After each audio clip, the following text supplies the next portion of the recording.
વચનામૃત પાન 366 પત્રાંક 435 મુંબઈ ફાગણ વદ અમાવાસ સંવત 1949 મણિરત્નમાળા તથા યોગ કલ્પદ્રુમ વાંચવા આ જોડે મોકલ્યા છે. જે કંઈ બાંધેલા કર્મ છે તે ભોગવ્યા વિના નિરુપાયતા છે.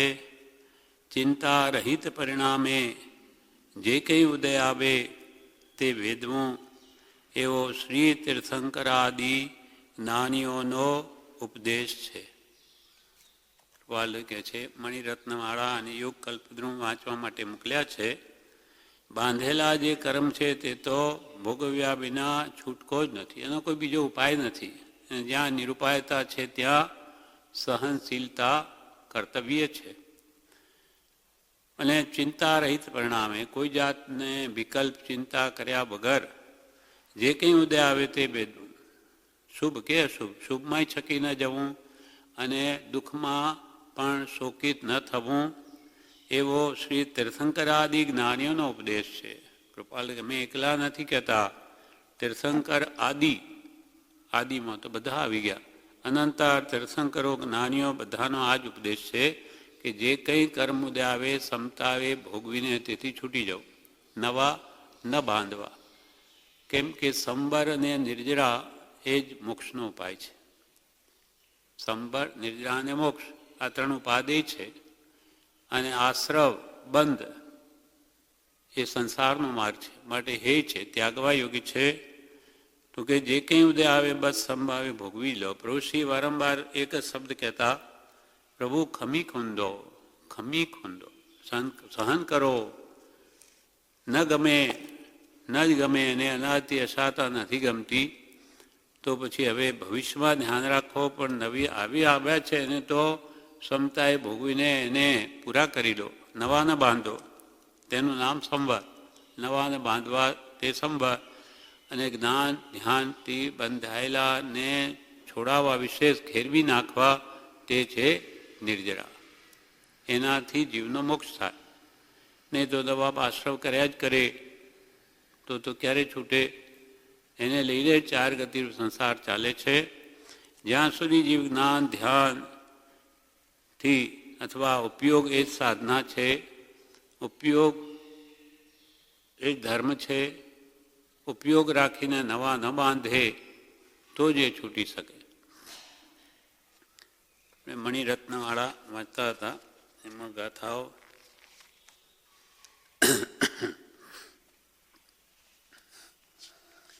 ગાથાઓ 13 વાંચેલી. હવે આગળની ગાથા 14મી. સર્વ અવસ્થામાં બુદ્ધિમાને કરવું ન શું ને કર્મો પ્રયત્ને.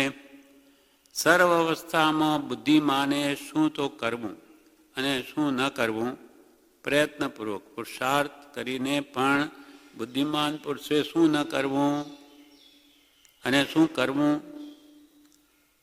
સર્વ અવસ્થામાં બુદ્ધિમાને કરવું ન શું ને કર્મો પ્રયત્ને. હવે આ પ્રશ્ન થયો, હવે જવાબ. સ્નેહ અને પાપ, પઠન અને ધર્મ.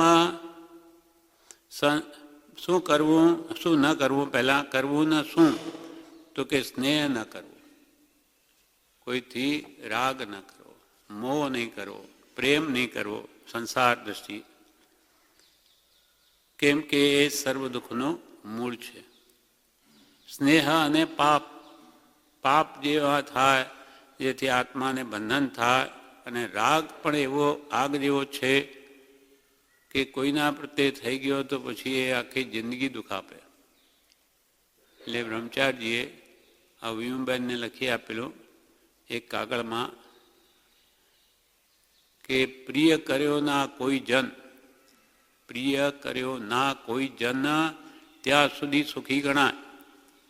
સંગ કર્યો જ્યાં પ્રિયનો જીવ દુઃખે હોમાય. પ્રિય કર્યો ના કોઈ જન, કોઈ પણ પ્રત્યે પ્રેમ ન કર્યો ત્યાં સુધી સુખી ગણાય. અને સંગ કર્યો જ્યાં પ્રિયનો જીવ દુઃખે હોમાય, દુઃખમાં હોમાઈ જાય. પછી એને આખી જિંદગી એ પ્રેમ, રાગ, મોહ, સ્નેહ એને પીડ્યા કરે. એટલે 15 પ્રકાર જે ભેદ છે પ્રમાદના, એમાં વિષય કસાય વિકતા એ થયા વિષયો 5, વિકતા 4, કસાય 4, 5 ને 4, 9, 4, 13, 14મો સ્નેહ છે. એ પણ મોટા મોટો પ્રમાદ છે. એટલે કૃપાલ કે રાગ કરવો નહીં, અને કરવો તો સત્પુરુષ પ્રત્યે કરો. રાગ આપણાથી છોડી શકાતો નથી. મોહ અનાદિનો છે, તો કે જ્ઞાની પુરુષ પ્રત્યે કરવો, એના ગુણો પ્રત્યે, તો આપણો પણ રાગ નાશ પામે. કેમ કે વિતરાગ છે, નાનીઓ રાગ કરતા નથી. એક પક્ષી આપણો રાગ એ કેટલો ટકી શકે? 2 પક્ષી સંસારી જીવોનો 2 પક્ષી રાગ હોય એટલે એ એકદમ નિબીડ થાય, બંધાય. રાગી સંગે રે રાગ દશા વધે, થાય ટીણે સંસારોજી, નિરાગીથી રે રાગનું જોડવું, લઈએ ભવનો પારોજી, નેમિજીને સર નિજ કારજ કર્યું. નેમિજીને સ્વર રાજુલથી રાગ ન કર્યો તો શું કર્યું? નિજ કાર્ય કર્યું. અને રાજુલ નારી રે સારી મતી ધરી, અવલંબ્યા અરિહંતોજી, એને પણ સારી બુદ્ધિ ધારણ કરીને ન છોડું રે દાદાજી તારો છેડલો, ન છોડું રે કૃપાળુ તારો કેડલો. નહીં છોડ્યું તો એ પણ ગઈ ગિરનાર. તો કંતે દીધું કેવળ જ્ઞાન, કીધી પ્યારી આપ સમાન, મુક્તિ મહેલ મેં ખેલે દો, યશ પ્રણ મેં ઉલ્લસિત તન હો. એને પણ શરણ છોડ્યું નહીં તો ભગવાન નેમિનાથે પણ સીધું કેવળ જ્ઞાન આપી દીધું. પોતા કરતો વહેલા મોક્ષે મોકલી દીધા. અર્થાત જે શરણ છોડે નહીં, એક જ પકડે, એક જ ઠેકાણે ખાડો ખોદે, એનું કામ થાય. એમ શું ન કરવું? તો કે કોઈથી સ્નેહ ન કરવો, અને હિંસા જેમાં પાપ હોય, આત્માને બંધન થાય એવા કોઈ પાપ ન કરવા, દુરાચાર વગેરે કોઈ પાપ ન કરવા. અને શું કરવું? પઠન અને ધર્મ. પઠન એટલે ભણવું, સ્વાધ્યાય કરવો, સત્પુરુષના વચનો વિશેષ વાંચવા, વિચારવા, મુખપાઠ કરવા, અને ધર્મ કરવો. ખરેખર ધર્મ શું છે? ધર્મ કહે આત્મ સ્વભાવ કોણ? આત્માનો સ્વભાવ એ જ એનો ધર્મ છે. આત્માનો સ્વભાવ શું છે? જ્ઞાન, દર્શન, ચારિત્ર. જાણવું ને દેખવું એ આત્માનો ધર્મ છે, એનો સ્વભાવ છે. જેમ પાણીનો ધર્મ શીતળતા એ કદી જાય નહીં, તેમ આત્માનો ધર્મ જ્ઞાન અને દર્શન કદી નહીં જાય. જાણ કરવું અને જોવું એ આત્માના ગુણધર્મ છે. એને ગુણનો સમૂહ એ જ દ્રવ્ય છે. એટલે આત્મામાંથી જાણવું જોવું કદી જાય જ નહીં, અને શરીરમાં છે નહીં. આપણે જ્ઞાનીઓ આ વિચારોનું કે બે જુદા કેમ છે? આ જ્ઞાન દર્શનથી જ જુદા પડે છે. જ્ઞાન ગુણાત્માનો, જોવાનો ગુણ્યાત્માનો, દર્શન, અને એ જન્મ છે જ નહીં. જ્યારે ચેતન જતો રહે, શરીર મળદું થઈ જાય, તે જ્ઞાન દર્શન ક્યાં ગયા? એ તો આત્માની સાથે ગયા. તો બે જુદા થયા. હા, જળમાં તો જાણો, પછી તો એને બાળીએ, કોઈ બાળે, કોઈ કાગડાઓને ફેંકે, અમુક પક્ષવાળા, કોઈ વળી એને ગાળે, જે કંઈ કરે એને તો કંઈ ખબર જ નથી. જાણનાર જોનાર ચાલ્યો ગયો. હવે બે દ્રવ્ય જુદા હતા, જળ ને ચેતન. ચેતનના ગુણધર્મ છે જ્ઞાન દર્શન. તો એ તો સિદ્ધ થયું કે આત્માના ગુણ હતા. તો પછી આ બેમાંથી આ શરીરમાં બે છે. જ્ઞાન દર્શન છે ત્યાં સુધી આત્મા છે, અંદર આત્મા છે ત્યાં સુધી જાણે જોઈએ. હવે નીકળી ગયો તો આ જળ જેવું શરીર રહ્યું. બે સાવ જુદા. તો બેમાંથી હું કોણ? એટલે કૃપાલે 6 પદના પત્રને વારંવાર વિચારો શા માટે કે તો સમ્યક દર્શન થઈ જાય છે. આ ભેદભાત છે ખુલ્લો કે આ સંયોગિક દ્રવ્ય છે અને આ સ્વાભાવિક દ્રવ્ય છે. કોઈ કાળે આત્મા જન્મ પામ્યો જ નથી, માટે એનો દેહ એ જે મરવાનો જ નથી, એ ભાવ વારંવાર આપણે દ્રઢ કરાવ્યો છે. આપણને સવારે સાંજે છપનના પત્રથી આત્મસિદ્ધિથી કોઈ પણ રીતે બસ આ જડ ચેતન ભિન્ન છે, આટલું થઈ ગયું, એનું કામ થઈ ગયું. એટલે કે આ સ્વાધ્યાય અને ધર્મ તો ધર્મ પ્રગટે. હું જ્ઞાન સ્વરૂપ છું, હું દર્શન સ્વરૂપ, તો મારો ધર્મ છે. આ જડનો ધર્મ તો રૂપ રસ ગંધ સ્પર્શ ને હું અરૂપી, એ વારંવાર એના ગુણધર્મ જો વિચારવા હોય તો એની અસર કેમ ન થાય? એટલે જ્ઞાનીઓ કે આ તો વિચારતો જ નથી, વિચાર કરે તો વાત સમજાય એવી છે. અને વિચારતા પણ અંદર નથી બેસતું. એનું કારણ શું? મિથ્યાત્વ, અજ્ઞાન એટલું બધું ગાઢ છે કે વાત ઉતરતી નથી. મિથ્યાત્વનું કામ જ શું છે? જેમ છે તેમ માનવા નહીં દેવું. જેમ છે તેમ નહીં માનવા દે, ઊંધું જ મનાવે. પણ હવે જ્ઞાનીના બળે એ જ કૂટકૂટ કરે તો એને ખસે જ છૂટકો. એટલે સૌભાગભાઈને ધન હાટ થયા, દેહને આત્મા બે ફટ જુદા જણા, બે ફાટ. એવું જ્ઞાનીઓને બધાને હોય, પણ આપણને કેમ નથી? તો કે તો તોડ અજ્ઞાન પુરુષાર્થ કર, કર વિચાર તો પામ, ઔષધ વિચાર ધ્યાન. એટલે કરવું શું? તો કે પઠન, સ્વાધ્યાય અને ધર્મ, ધર્મ ચિંતન કરવું, વસ્તુ સ્વભાવનું ચિંતન કરવું, તો તે પ્રાપ્ત થાય. સર્વયવસ્થામાં બુદ્ધિમાને કરવું ન શું? કરવું ન શું? તો કે સ્નેહ ને પાપ. અને કરવું પ્રયત્ને શું? તો કે પઠન અને ધર્મ. કરવું ન શું ને કરવું પ્રયત્ને સ્નેહ અને પાપ, પઠન અને ધર્મ. સંસાર મૂળ શું? ચિંતા અધર્મ. પછી નવો પ્રશ્ન, સંસારનું મૂળિયું શું? ચિંતા અને અધર્મ. ચિંતા એટલે આર્થ ધ્યાન. આર્થ ધ્યાનથી શું વધે? સંસાર. ધ્યાનના પ્રકાર ચાર પ્રકારના ધ્યાન છે. આર્થ ધ્યાન, રૌદ્ર ધ્યાન, ધર્મ ધ્યાન અને શુક્લ ધ્યાન. આર્થ ધ્યાન જો કે આખો દાડો આપણો મોટા ભાગે આર્થ ધ્યાન જ છે. આપણે મંત્રમાં રહીએ, હાલતા ચાલતા બી, તો કદાચ શુભમાં ધર્મ ધ્યાનમાં એ ઉપયોગ જાગૃત હોય તો, બાકી તો આખો દાડો સંસારની બધી પ્રવૃત્તિ ચાલ્યા કરે મગજમાં, બધું આર્ત ધ્યાન છે. અને આર્ત ધ્યાનનું ફળ તિર્યંચ ગતિ છે, સંસાર છે. અને એમાં જો રૌદ્ર ધ્યાન આવી ગયું તો, અને ગતિ બંધ પડી ગયો તો નરક ગતિ. નરક ગતિના દુઃખ કેવા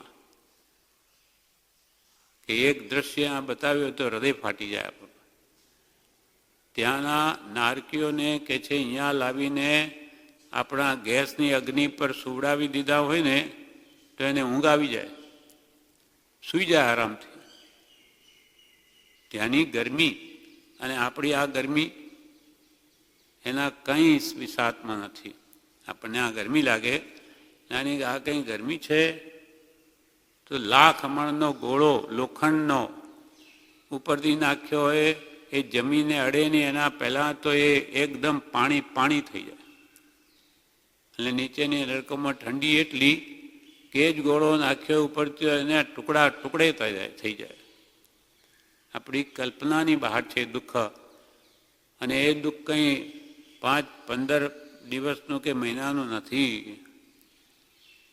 અસંખ્યાત વર્ષોનું. ઓહો, પલ્યોપમના સાગરોપમના દુઃખ. અને આ બાજુ સુખ શું? એ સુખની વિસાતમાં એ દુઃખ કેટલું? એટલે 700 વર્ષના બ્રહ્મ ચક્રવર્તીએ જે સુખ ભોગવ્યું, મોહ સહિત રાગ સહિત, એનું ફળ શું આવ્યું? તો કે એક સમયના બદલામાં કંઈ કેટલા પલ્યોપમનું દુઃખ આવ્યું છે. ભયંકર. 11 લાખ પલ્યોપમનું દુઃખ આવ્યું. તેથી સાગરોપમનું નરકનું આયુષ્ય છે. હવે એ હિસાબમાં કેટલું દુઃખ છે, પણ આ જીવને શ્રદ્ધા નથી, વિશ્વાસ નથી, એટલે નહીં તો એક મિનિટ ઊભો ન રહે. પણ એ જાય પણ કેમ, શ્રદ્ધા થાય પણ કેવી રીતે? તો કે એ જ કૂટ કર, એ જ કર સ્વાધ્યાય ભક્તિ, એની મેળે આત્મા નિર્મળ થઈ તને બેસી જશે વાત, ચોકટું બેસી જશે યોગ્યતા આવીએ. પણ કર્મ એનું એ તો પાછું હાથીની જેમ ધૂળ નાખે તો કામ નહીં આવે. થોડું ધર્મ કરે ને પછી પાછું હસ્તી સ્નાનવત. હાથી શું કરે? નદીમાં જઈને નાય ને પાછો બહાર આવીને સૂંટી ધૂળ નાખી દે. તો શું હતા તેવા ત્યાં. એમ કરવું શું? તો કે સ્વાધ્યાય અને ધર્મનું ચિંતન, આત્મચિંતન. અને ન કરવું શું? તો કે સ્નેહને પાપ, રાગને પાપ. અને સંસારનું મૂળ શું? ચિંતા, અધર્મ. ચિંતા ન કરવી, પુરુષાર્થ કરવો. ચિંતા તો કૃપાલ કે માત્ર આત્મગુણ રોધક છે, આત્માના ગુણોને જ હણી નાખે. ચિંતાથી કંઈ વળે નહીં, ચિંતાથી કામ થતું જ નથી. ચિંતા છે તો ચતુરાઈ ઘટે રૂપ ગુણ જ્ઞાન. ચિંતા બડી અભાગીન, ચિંતા ચિતા સમાન. ચિતા એટલે આગ, અગ્નિની જેમ બાળે છે ચિંતા, અંતરથી લોહી બાળી નાખે. એટલે ચિંતાથી શું વળે? પુરુષાર્થ કરો અને જે થાય તે આપણા કર્મમાં માની લે, જે થાય તે યોગ્ય જ માનવામાં આવે. એમ કરીને પુરુષાર્થ જરૂર કરવો. જે બીમાર પડ્યા હોઈએ તો આપણે સહન ન થાય તો દવા લઈએ, ભલે કરીએ, પણ મનમાં શું હોવું જોઈએ? આ બધું ઠીક છે, મારો ઉદય હશે તો મટી છે, નહીં હશે તો મારે ભોગવવાનું છે. દવા શું કરે? કોઈ વાર તો દવા ઉડતા રોગને વધારી દે. આપણું જે એ ઉદય બળવાન હોય, કર્મનો અસાતાન હો, તો જે દવા બીજાને મટાડે આપણે ઊંધું પડી જાય. આ બધા સામાન્ય ઉપચારો છે આપણા સંતોષ ખાતર. મૂળ તો પુણ્ય પાપ કામ કરે. ધર્મ કરે તો એનાથી રોગ શમી પણ જાય. જેમ અનાથી મુનિ નમી રાજર્ષિ જે ભાવ કર્યા, તો આ આંખની પીડા કંઈ મટે, બધા કંઈ નહીં થયું ને એકદમ ભાવના કરી કે સવારમાં મટે તો હું તો દીક્ષા લઈશ, ખંતી મનતી નિરારંભી, કે સવારમાં બધું જ સાફ. પ્રભુશ્રીને પણ શું આવો રોગ થયો, ડાક્ટર કે નહીં બસ હવે તમે બચી ન શકો, ધોળકાના બેદ. તો કે ભાઈ આ હાથમાં લે તો કેસ ઓકે સમજો. ત્યાં ગયા ધોળકા, એ વેદે પણ કહ્યું કે નહીં, એવું શરીર થઈ ગયું. એ બી હવે એમની દવા થાય જ નહીં. એટલે એમને થઈ ગયું હવે આપણું મરણ નિશ્ચિત છે. એટલે પતાસા લઈ આવ્યા, બધાને 5-5 આપે ને બધાને માફી માગે. કોઈ દોષ થયા તો માફ કરજો, ક્ષમા માંગે. પણ ભાવના શું કરી? એહો આ 27 વર્ષની ઉંમર જુવાની ગઈ, કંઈ ધર્મ ન કર્યો, મનુષ્ય ભાવ નિરર્થક ચાલ્યો જશે. હે ભગવાન, હવે જો આ મારું આયુષ્ય તો બચે તો હું પણ ખંતી દંતી નિરારંભી દીક્ષાને ગ્રહણ કરીશ. આ ભાવ ઉત્કૃષ્ટ. કે કસલી બા ખાલી પડીકા ગામમાં આપતો હતો, એક જણ લઈને આવ્યા, એ લીધા કે મારા છોકરાને આપું. તો પુરુષને આપ્યા ને તો ઝાડા વટે બધો રોગ નીકળી ગયો. એટલે હવે ઓહો તો સારું થઈ ગયું શરીર, તો હવે આપણે તો દીક્ષા લેવી, જરૂર લેવી, હવે કામ કરીશું. એમ નહીં ખાલી દેખાવા માટે કે ઠગવા માટે કહ્યું નથી ભગવાને, સાચા મનથી કરેલી પ્રાર્થના. એટલે માતાને કહ્યું મારે દીક્ષા લેવી છે. તો કે આ શું? 4 કે 5 માતા જીવિત છે. 4 માતા, 4 જીવે છે. કોઈને છોકરા ન હોવાથી ઘરમાં પૈસા ઘણા, એટલે પિતાએ 4 વાર લગ્ન કર્યું. પછી આ પણ પોતે પેટમાં હતા. પ્રભુશ્રીને પિતા તો ઉઘરાણી માટે ગયેલા, રસ્તામાં જ કોલેરા થયો, ઝાડા થયા, દેહ છૂટી ગયો. એટલે જાણે એકાએક છોકરો 4 માસની વચ્ચેના છોડીને ચાલ્યો જાય. માતા કે નહીં, છોકરો થાય પછી રજા આપું. જાણે પછી મોંમાં પડશે, પછી કંઈ ચાલશે બધું. પણ એ તો તરત જ પહેલાં તો ગયા દીક્ષા લેવા, ત્યાં પણ છાના માના જ ગયા. દેવકણજીને કહ્યું કે તું મારો ચેલો થાય, હું દીક્ષા લઉં તું મારો ચેલો થાય. દેવકણજીને થયું કે આ પૈસાદારનો છોકરો એ કંઈ દીક્ષા લે, એટલે કહી દીધું હા હું તમારો ચેલો થાઉં, રોજે સામાયિક કરવા અપાશ્રમમાં સાથે બેસતા. હા તો એમણે હા પાડી, એટલે એમને તારી દેણદારી છે ને તે હું ચૂકવી દઈશ. એટલે દેવકણીએ કહ્યું કે ખરેખર એમની સાચી ભાવના છે. એક દિવસ ઉપડ્યા સુરત ગુરુ પાસે, દીક્ષા આપો. માને ખબર પડી કે ક્યાં ગયો, ગઈ પાછળ મુનિમને લઈને મહારાજને કેમ દીક્ષા આપો છો? તો કે ભાઈ અમે તમારી આજ્ઞા વગર નહીં આપીએ. તો કે એને છોકરો થાય પછી એને રજા આપો. એમને થયું શું કરે, ગુરુએ ના આપે, માએ આજ્ઞા ના આપે. 3 વર્ષ ઘરમાં રહ્યા છે અને મહારાજને કહ્યું કે તમે મારા ભટામણમાં પધારો ને ચોમાસું કરો તો આ માનું મન પીગલે અને મને રજા આપે. કેવી ગરજ છે તાલાવેલી, એ વળી ના પાડી દે તો છોકરો થયો તો કે હું તો નહીં આપું તો. એટલે આ મહારાજ આવ્યા, ચોમાસું કર્યું, ત્યાં માની આહા લીધી અને 30 વર્ષની ભર જુવાનીમાં ખંભાતમાં હરકચંદજી મહારાજ પાસે દીક્ષા લીધી અને દેવકણજીને પ્રભુશ્રીના ચેલા થાપ્યા. ત્યાંથી શરૂઆત. એમ અંતરની તાલાવેલી હોય તો પ્રભુશ્રીજી ભર જુવાની 30 વર્ષ, કૃપાલદેવ 31 વર્ષ, કંચન કામિનીનો ત્યાગ, બ્રહ્મચારીજી પણ 30 વર્ષ અને મહાવીર ભગવાન પણ 30 વર્ષ અને પાર્શ્વનાથ ભગવાન પણ 30 વર્ષ.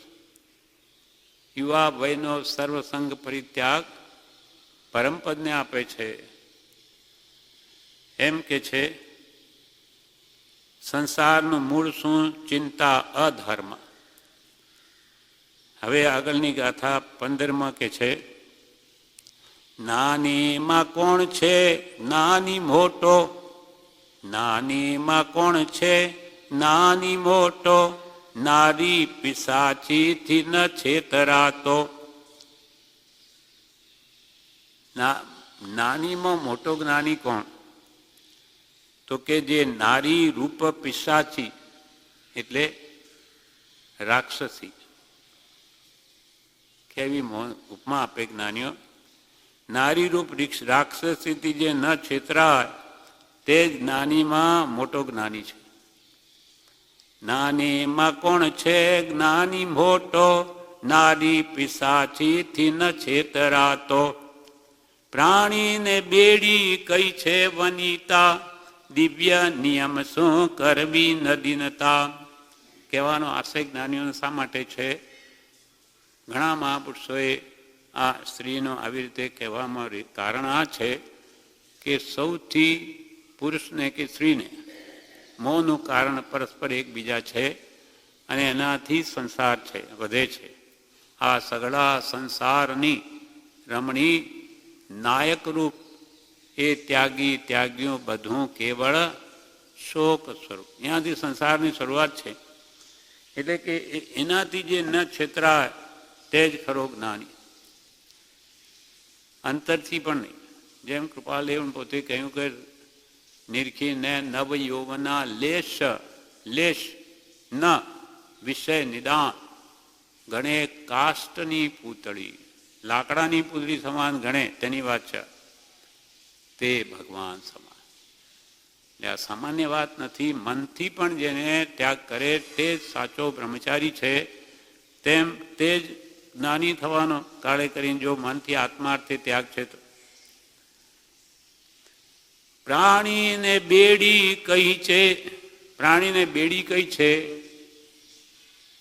આ પ્રશ્ન. જવાબમાં વનિતા, વનિતા એટલે સ્ત્રી, આ જ બેડી છે. કારણ કે બ્રહ્મચારીજીએ પ્રજ્ઞાબોધમાં લખ્યું છે ગ્રહસ્થપણુજ પગ શૃંખલા, સુરત કૃપાણે કપાય રે.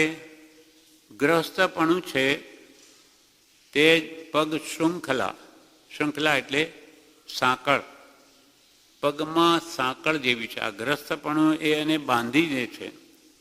સુવ્રત કૃપાણે કપાય.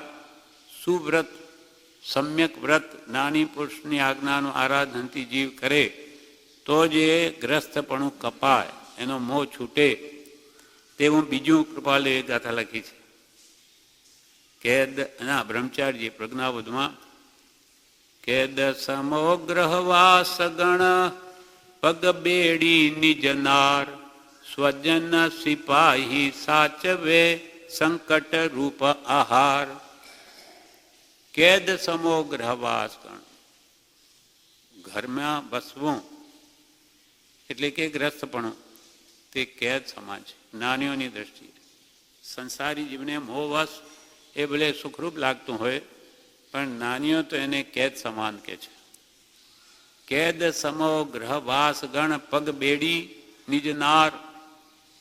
જેમ કેદમાં કેદીને નાખે, પગમાં બેડી નાખે. બેડી કોણ? અહીંયા નાર, સ્ત્રી પોતાની, એ જ પગમાં બેડી છે. એ પડ્યા પછી એને ક્યાંય જવું એકલા ગમે તેમ ફાવે તેમ હાથ નથી. પગ બેડી નિજનાર. ને પછી સ્વજન સિપાહી સાચવે. કેદ હોય ત્યાં બહાર સિપાહીઓ કંઈ ભાગી ન જાય એટલા માટે જેમ રહે તેમાં સિપાહી કોણ? છોકરાઓ, છોકરા છોકરી જે કંઈ છે કુટુંબ, એ એને ક્યાંય જવા નહીં દે. કેમ કે એના પાછળ બધું કરવું પડે. ઠેઠ જન્મથી લગાવીને ક્યાં સુધી એની ભણાવવું, પરણાવવું, ઘર કેટલું બધું ઠેઠ સુધી પરણાવી લે પછી પણ એનું ક્યાં છૂટકો છે? એના છોકરા બધું આ જિંદગી પર્યંત એનું છે. કેદ સમો ગ્રહવાસ ગણ પગ બેડી નિજનાર સ્વજન સિપાહી તેને સાચવે. અને ભોજન શું? જેલમાં સંકટ રૂપ આહાર. એને સંકટ એટલે દુઃખ ભોગવા એ જ એનું ભોજન. કેટલાના મન રાખવા પડે ગ્રસ્તમાં. સ્ત્રીના જાત જાતની ઈચ્છા, છોકરાઓની અનેક પ્રકારની ઈચ્છા. એટલું નહીં, પછી તો જ્યારે એને પરણાવી દે તો એના વેવાઈના ફલાણા ઠેઠ મરતા સુધી એને જંપ નથી. એક સત્પુરુષના શરણથી જ એને શાંતિ છે, બાકી તો બધું દુઃખ ને દુઃખ જ છે. એમ જ્ઞાનીઓને લાગ્યું છે. એટલે બ્રહ્મચારી આ પ્રજ્ઞાબોધમાં લખ્યું છે. આ વાસ્તવિકતા છે. આપણને મોહવશ કદાચ સુખ ભાસતું હોય પણ જ્ઞાનીઓ કે સુખ નથી. અને એક જણે કવિએ એમ લખ્યું કે આ લગ્ન થાય ત્યારે જીવ તો એમ માને કે બસ હવે તો જાણે હું કંઈ જાણે બસ હવે સુખ સુખ જ છે જાણે. પણ નાની શું કે પાँव में बेड़ी पड़त है, पाँव में बेड़ी पड़त है ढोल बजाई बजाई. ઢોલ વાજે ને, બેન્ડ વાજા, અને અહીંયા બેડી પડે છે. એને લાગે હા શું પ્રસંગ છે, લગ્નનો પ્રસંગ, અને સુખી સુખી થઈ ગયો. પણ હવે તારા પગમાં બેડી પડે છે, હવે તારા સુખના દાડા ગયા, હવે દુઃખની શરૂઆત થઈ છે. પાँव में बेड़ी पड़त है ढोल बजाई बजाई. એટલે પ્રાણીને બેડી કઈ છે? વનિતા. દિવ્ય નિયમ શું? તો કે કરવી ન દીનતા. કૃપાલદે પણ આના માટે કહ્યું દીનતા ક્યાંય નહીં કરવી. મર જાઉં માગું નહીં. अपने तन के काज परमारथ के कारणे मांगू न समझूं लाज. મારા પોતાના દેહ માટે કોઈ દિવસ માગું નહીં. મરી જાઉં, મર જાઉં, પણ માગું નહીં. કેમ કે દીનતા એ મોટો દોષ છે, હલકાઈ છે. એટલે દિવ્ય નિયમ શું? તો કરવી ન દીનતા. કોઈ દિવસ દીનતા કરવી નહીં, ગરીબાઈ નહીં બતાવવાની કે મારે શું મને આપો કે એવું કંઈ કરવું નહીં. જેમ એનું દ્રષ્ટાંત કૃપાલે પોતે જ્યારે મોસાળમાં ગયા છે, ધારતીભાઈ સાથે એટલો પ્રેમ થયો છે. જજ છે, એ માગે તો 5-50 રૂપિયા આપી દે, એમાં મોટી વાત નથી. એમને સાથે જ આવ્યા છે અને એમને તો બચાવ્યા છે. મામા મારવા તૈયાર તોય બચાવ્યા. તો એના એક આટલું બી માંગી લે કે હું ભૂલી ગયો, મારી પાસે પૈસા નથી, પણ નહીં, મર જાઉં માગું નહીં. अपने तन के काज એટલે શું કર્યું? પોતાનો મીઠાઈનો ડબ્બો જે મામાએ ભાતું આપ્યું વેચી નાખ્યું. માગું નહીં. ભાતું વેચીને પૈસા મેળવી લીધા, ભલે ખાવાનું હોય તો કંઈ નહીં, પણ માગું તો નહીં. એમ દિવ્ય નિયમ શું કરવી ન દીનતા, જાણવું શું છે સૌને અશક્ય. હવે આગળની 16મી ગાથામાં કે છે જાણવું શું છે સૌને અશક્ય. એવું શું છે? જાણવું શું છે સૌને અશક્ય, સ્ત્રીમન અને સ્ત્રી ચરિત્ર અશક્ય. જાણવું સૌને અશક્ય શું છે? તો કે સ્ત્રીનું મન અને સ્ત્રીનું ચરિત્ર. સુભાષિતમાં પણ કહ્યું છે કાવ્યમાં, તિર્યા ચરિત્રમ પુરુષસ્ય ભાગ્યમ દેવો ન જાનાતિ કિમો મનુષ્ય. સ્ત્રીનું ચરિત્ર અને પુરુષનું ભાગ્ય દેવો પણ જાણતા નથી, તો મનુષ્યો ક્યાંથી જાણે? તિર્યા ચરિત્રમ પુરુષસ્ય ભાગ્યમ દેવો ન જાનાતિ કુતો મનુષ્ય. તેમ અહીંયા કહ્યું જાણવું શું છે સૌને અશક્ય, તો કે સ્ત્રી મન ને સ્ત્રી ચરિત્ર અશક્ય. દુસ્તજ્ય શું છે?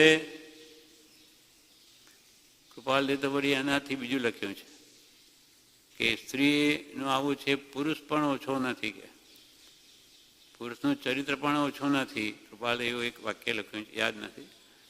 એટલે જે આમ સતી સ્ત્રીઓની વાત જુદી છે, એમ પણ કહ્યું છે સતી સ્ત્રીઓ સદા પૂજ્ય છે. આ મોટો ભાગ જે દુનિયામાં હોય છે તેની આ વાત છે. દુસ્તજ્ય શું છે? આશા નઠારી. દુઃખે કરીને એ જે છોડી શકાય એવું શું છે? નઠારી ઈચ્છા, એટલે કે વ્યસનો. વ્યસનો એવા હોય છે કે એના માટે પોતે મરી જવા તૈયાર થાય. ભલે મરી જાઉં તો ભલે, પણ છોડું નહીં. જેમ કે આજકાલ પેલા ખાય છે ગુટકા, એથી મોઢાના કેન્સર થાય છે, બતાવે બધું, પણ નથી છૂટતું નથી. એ કહ્યું એક બે જણ છે, જે બુક કોઈ આપેલી મેં બતાવી, મેં જો આ કેન્સર થાય, ફોટા છે, તો એ શું જવાબ આપે? એ તો કે એમ મરવાનું લખ્યું હતું એમ મરીશું, ભલે કેન્સર થાય, છોડું તો નહીં. આ વ્યસન. વ્યસન એટલે લત, એવી આદત, મરી જાઉં પણ નહીં, છોડું તો નહીં. એટલે દુસ્તજ્ય. દુસ્તજ્ય શું છે? આશા નઠારી. પશુ કોણ? વિદ્યા ભણ્યો ન સારી. વિદ્યા વિહીના પશુ ભી સમાના. સંસ્કૃતમાં કહ્યું જે વિદ્યાથી રહિત છે તે પશુ જેવો છે.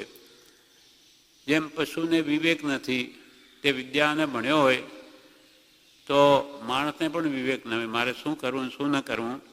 એટલે કૃપાલદેવ તો ગરબીઓ લખેલી 11 વર્ષની ઉંમરમાં, તેમાં લખ્યું ધિક્ક છે ધિક્ક છે ધિક્ક છે રે બહુ અભણ નારીને ધિક્ક છે.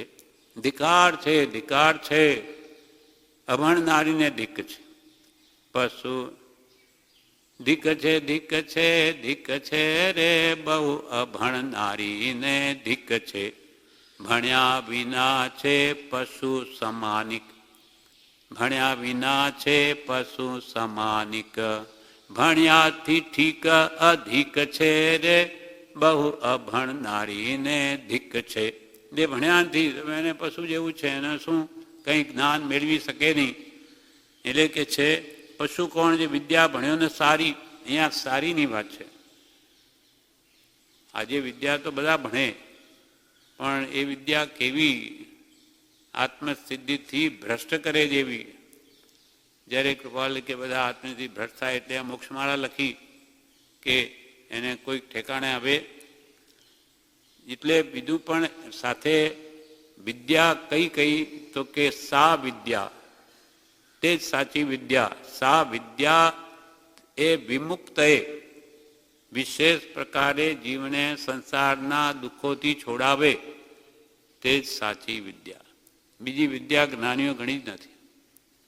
આ તો એક બુદ્ધિની કસરત છે, આપણે કરીએ છીએ. બુદ્ધિને ડેવલપ કરી દે કંઈ પણ આ કસરત, પણ એનો જો દુરુપયોગ જ કર્યા કરીએ, બુદ્ધિ જેમ હોશિયાર થાય, માણસ બુદ્ધિશાળી હોય તો એ ઢોરો કરતો વધારે કર્મ બાંધે. બુદ્ધિ છે ને, એનો દુરુપયોગ કરે તો ઢગલા બાંધી દે ભાવોથી, જ્યારે પશુ તો બિચારા આટલું કરી ન શકે.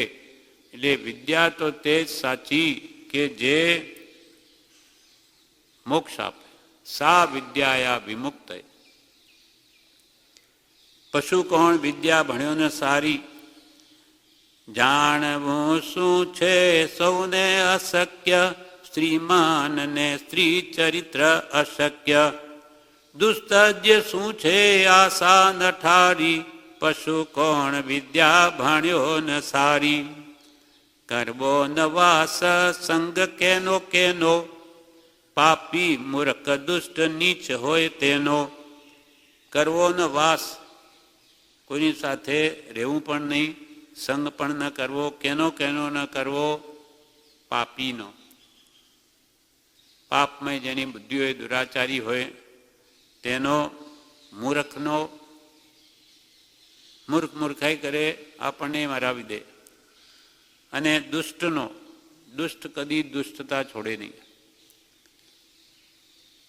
દુષ્ટ તજે ને દુષ્ટાઈ એનો સ્વભાવ જ પડી ગયો છે. એને બીજાને દુઃખ આપવામાં જ આનંદ આવે. દુષ્ટ ન તજે દુષ્ટા. અને નીચ હલકી જાતિનો હોય એનો પણ કદી સંગ ન કરવો. કરવો ન વાસ સંગ કેનો કેનો, પાપી મૂરખ દુષ્ટ નીચ હોય તેનો. મોક્ષનું હોય કેવું ચરિત્ર, સત્સંગ ભક્તિ સમતા પવિત્ર. મુમુક્ષુ હોય તેનું ચરિત્ર કેવું હોય? મોક્ષગામી અથવા મોક્ષ પ્રાપ્તિનો ઈચ્છુક, તેનું ચરિત્ર કેવું હોય? તો કે સત્સંગ કરતો હોય, ભક્તિ કરતો હોય, સમતા રાખતો હોય અને મનથી પવિત્ર હોય, તે જ મુમુક્ષુ. મુમુક્ષુનું હોય કેવું ચરિત્ર, સત્સંગ ભક્તિ સમતા પવિત્ર. હલકાઈ સાથી પરયાચવાથી, મોટાઈ સાથી સ્વપદ યાચવાથી. હલકાઈ કોને ગણી છે? પરયાચ, બીજાને પાછી યાચના કરવાથી, એ હલકાઈ છે. અને મોટાઈ સાથી છે સ્વપદ યાચવાથી, પોતાનું નિજ પદ મોક્ષપદ એ ભગવાન પાસે માંગવાથી મોટાઈ છે.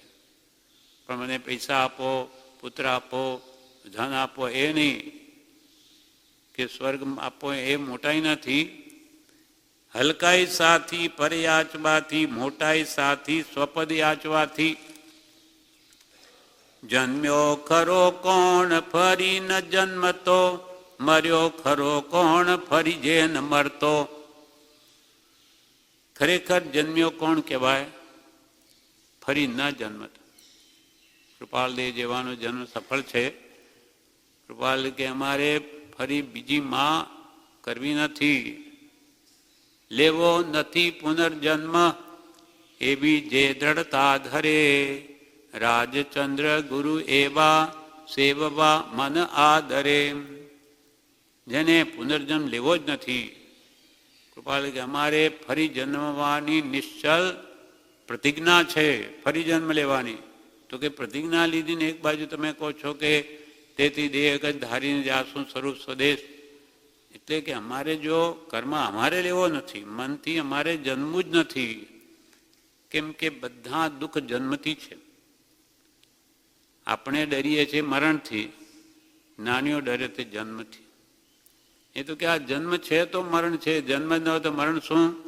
જન્મ છે તો રોગ છે, જન્મ છે તો મરણ છે, જન્મ છે તો વૃદ્ધાવસ્થા છે, જન્મ જરા મૃત્યુ બધા જન્મ છે. તો એટલે જ્ઞાનીઓને તો મૃત્યુ તો મહોત્સવ છે. એટલે કૃપાલ કે લેવો નથી પુનર્જન્મ, એવી જે દ્રઢતા ધરે. રાજચંદ્ર ગુરુ એવા સેવવા મન આદરે. બ્રહ્મચારી કે આવા પુરુષોની સેવા કરવાનું મન થાય, એમની આજ્ઞા ઉઠાવવાનું. જન્મ્યો ખરો કોણ ફરી ન જન્મતો, ફરી જે જન્મ લેવા લે જ નહીં એવી આરાધના કરે. મર્યો ખરો કોણ, ફરી જે ન મરતો એટલે કે સમાધિમણ કરતો તે જ ખરેખર મર્યો કહેવાય. મર્યો ખરો કોણ ફરી જે ન મરતો, એક જ વારમાં પતાવી દે બધું, ફરી મરવાનો વાળો ના આવે, તેને જ ખરે સમાધિમણ કર્યું તે જ ખરું મરણ છે. કોણ મૂંગો ને બહેરો છે કોણ, અવસર યોગ્ય બોલે ન વેણ. ખરેખર મૂંગો અને બહેરો કોણ, જે બોલી શકતો નથી એ નહીં, ખરેખર તો કોણ કે અવસર યોગ્ય બોલે ન વેણ. અવસર આવીએ વચન બોલે નહીં મીઠા, તે જ મૂંગો છે. અને બહેરો કોણ, જે તથ્ય પથ્ય સુણે ન વાણી. જે તથ્ય એટલે સારભૂત ભગવાનની જ્ઞાની પુરુષોની વાણી સારભૂત તત્વ છે, કે પથ્ય હિતકારી છે તેને ન સુણે તે જ ખરેખર બહેરો છે. મૂંગો કોણ ને બહેરો છે કોણ, અવસર યોગ્ય બોલે ન વેણ. વાણી તો મીઠી જ રાખવી. પ્રભુ શ્રી શું કે પ્રભુ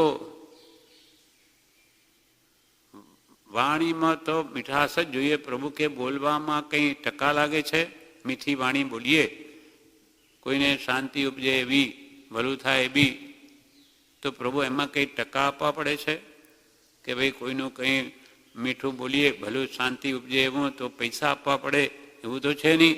એટલે પુરુષ કે વાણી તો હંમેશા મીઠી જ રાખવી તો પુણ્ય બંધાય. અને બહેરો કોણ, જે તથ્ય પથ્ય સુણે ન વાણી. તથ્ય રૂપ સારભૂત અને પથ્ય એટલે આત્માને હિતકારી એવી વાત સાંભળે નહીં.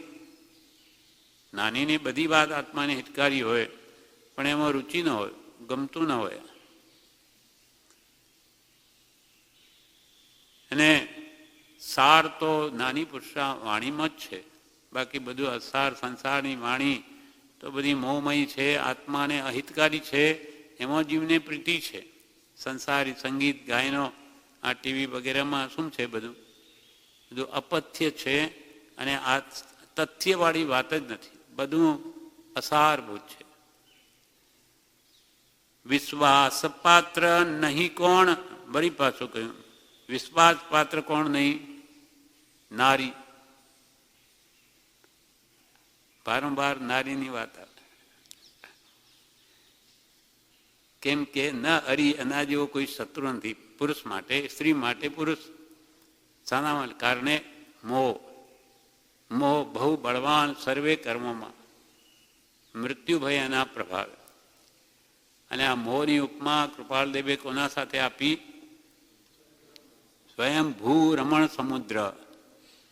છેલ્લો એક બાજુ તો અસંખ્યાત દ્વીપ સમુદ્ર અને એનો બમણો બધાનો, એટલે એક બાજુ એનો બમણો એટલે ઓહો મોટામાં મોટો જે જેમાં એક એક કેટલા માઇલ મોટા તો માછલા હોય, માઇલો બંધ એ લાંબા, એવો આપણો મોહ છે.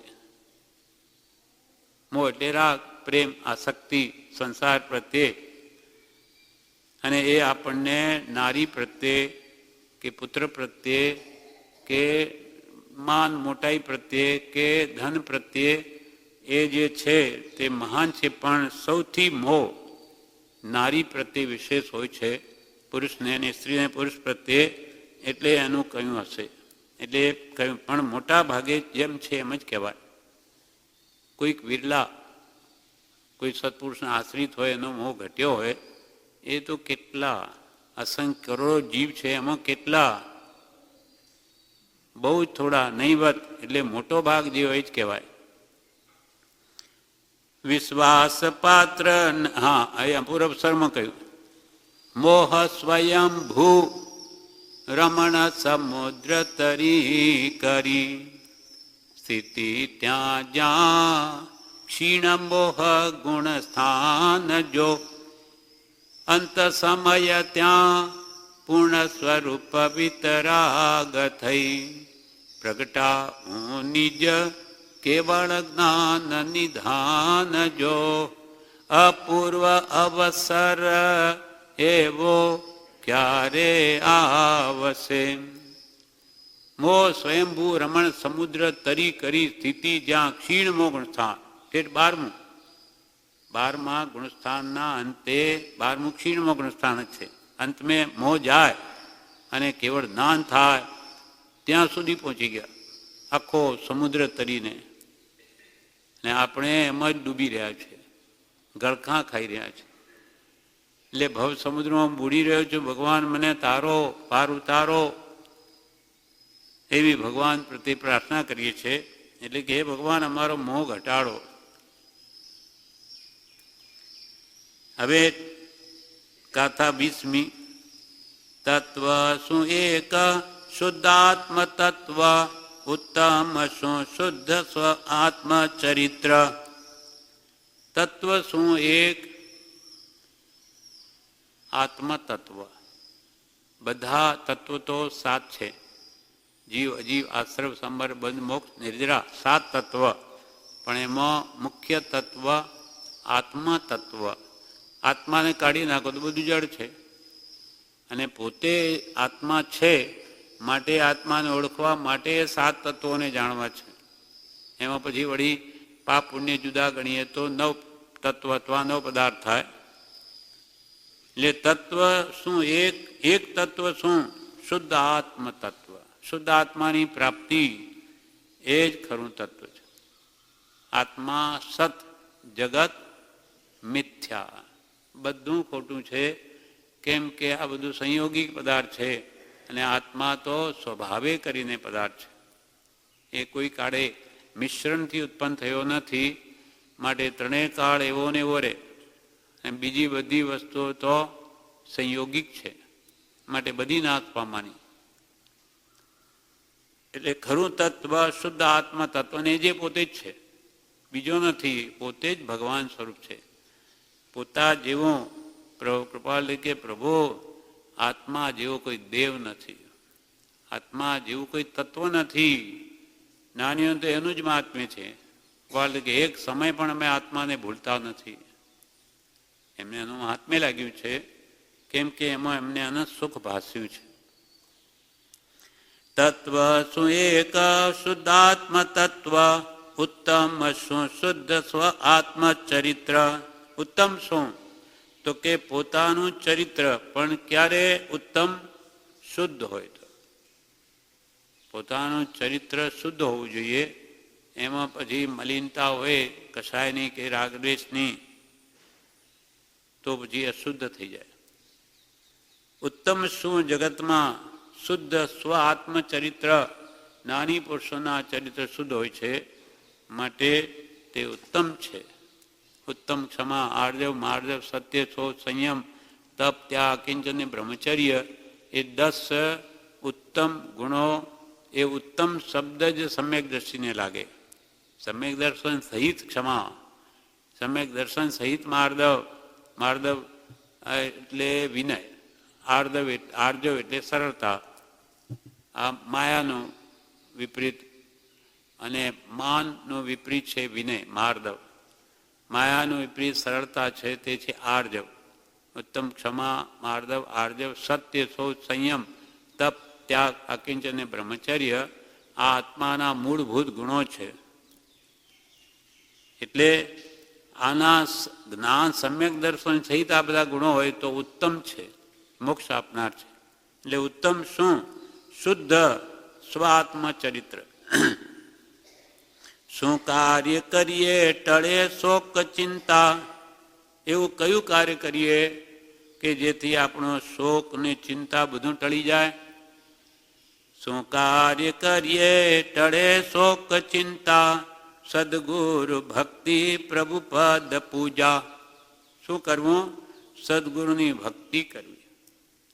એમ કે ભક્તિથી બધા સંકલ્પ વિકલ્પ મટી જઈ, સંસારના બધી ચિંતા મટી જઈ અને પરમ શાંતિ ઉપજે છે.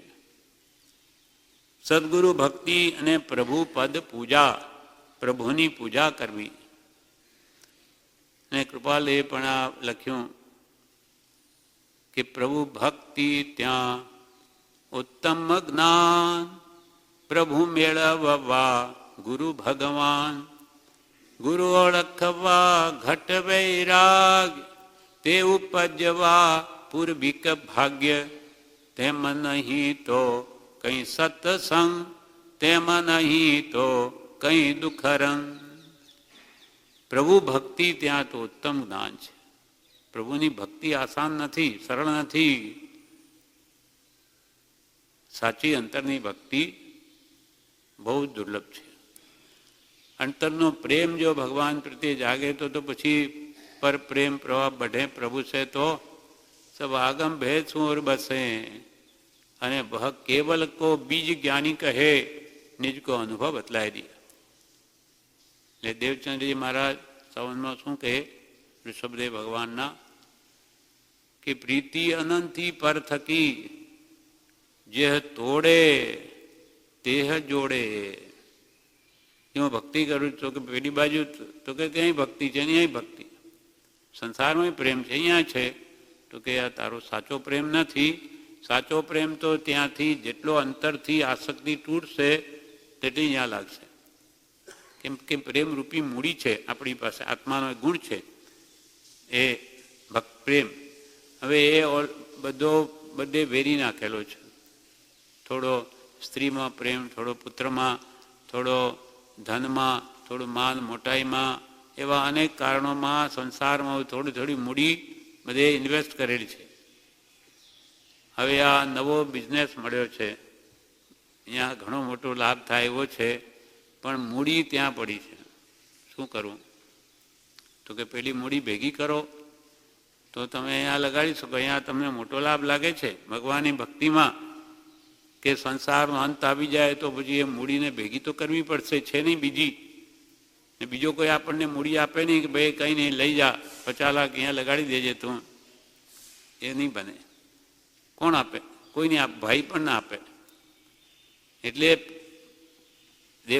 દેવચંદી કે પ્રીતિ અનંતી પર થકી જે તોડે તે મૂડીને પછી અહીંયા જોડે. ત્યાંથી એક ભેગી કરે મૂડી તો અહીંયા લગાડી શકાય.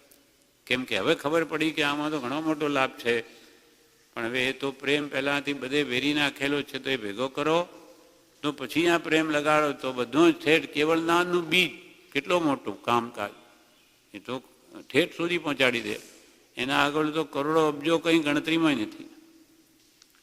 ઠેઠ કેવળ જ્ઞાન આપી દે. આત્મ ભાવના ભાવતા ભાવતા તો જીવ લહે. કેવળ જ્ઞાન રે ઠેઠ કેવળ જ્ઞાન સુધી પહોંચાડે એવો ભગવાન પ્રત્યેનો પ્રીતિ અનંત. અરે પર પ્રભુ ભક્તિ ત્યાં ઉત્તમ જ્ઞાન છે અને પ્રભુ મેળવવા ગુરુ ભગવાન છે. ગુરુની હોય તો પ્રભુની ઓળખાણ નહીં થાય. ભગવાન શું સુખ ભોગવે એનો સેમ્પલ ટેસ્ટ તો એમને છે. એ આત્માનું સુખ એમને વેદનમાં છે. એટલે ગુરુ આપણને બતાવે કે આત્માને એવું સુખ છે તો ખ્યાલ આવે. બાકી ભગવાન તો હવે ઉપર બેઠા, કૃપાલ કે કંઈ કહેવા આવે નહીં. મીઠા પાણીનો કળશો અહીંયા આવે તો તૃષા છિપાવે. એટલે ગુરુથી જ જ્ઞાન થાય. આ અનાદિની રીત છે, આજની નથી. તીર્થંકરો તો 24 જ થાય. એક આખી અવસર પીણીમાં 20 કોડા કોડી સાગરોપમમાં 24 જ.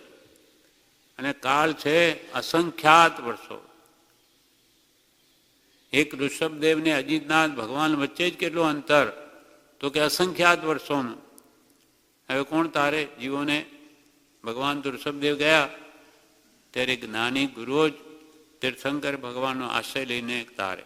પોતે કંઈ પોતાનું ન સ્થાપે, તીર્થંકર સ્થાપે, પણ આશ્રય જ્ઞાની તીર્થંકરોનો આશ્રય લઈ અને ભગવાને જેમ કહ્યું તેમ કરે અને જીવોને બોધે. એટલે ગુરુથી જ જ્ઞાન થાય. ગુરુ ઓળખવા ઘટ વૈરાગી જોઈએ. આવા આપણને મળ્યા, આપણે ઓળખી નથી શકતા, પણ પ્રભુશ્રી જેવા મોક્ષુ છે, મોક્ષના નેત્રોમાં આત્માને ઓળખી લે. એટલે કૃપાલની ઓળખાણ એમણે કરાવી.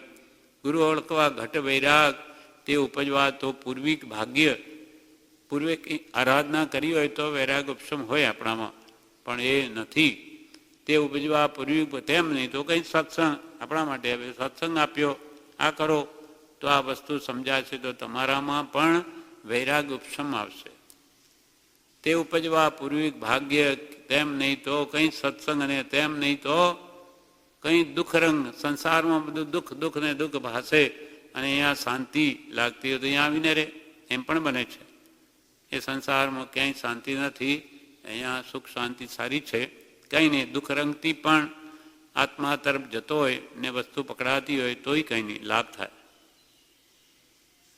એટલે શું કાર્ય કરે ટળે શોકને ચિંતા, તો કે સદગુરુ ભક્તિ પ્રભુપદ પૂજા. આ પ્રમાણે ગાથા 20 કરી છે, બાકીની આવતી.